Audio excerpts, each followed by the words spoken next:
பார்த்தீங்களா இது பூனை தூங்குகிற சைஸை பாருங்கள். கீபோர்டில் படுத்து கிடக்குது. எப்போவுமே இதில் தான் தூங்கிட்டு கிடப்பாங்க.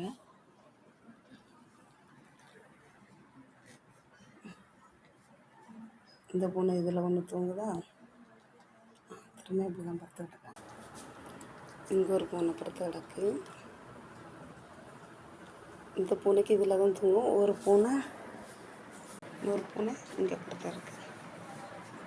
இதில் ஒன்று படுத்துக்குது, அதில் ஒன்று படுத்து கிடக்காத. எப்போ பார்த்தாலும் தூங்கிட்டு திங்கணும் தான் தூங்குது.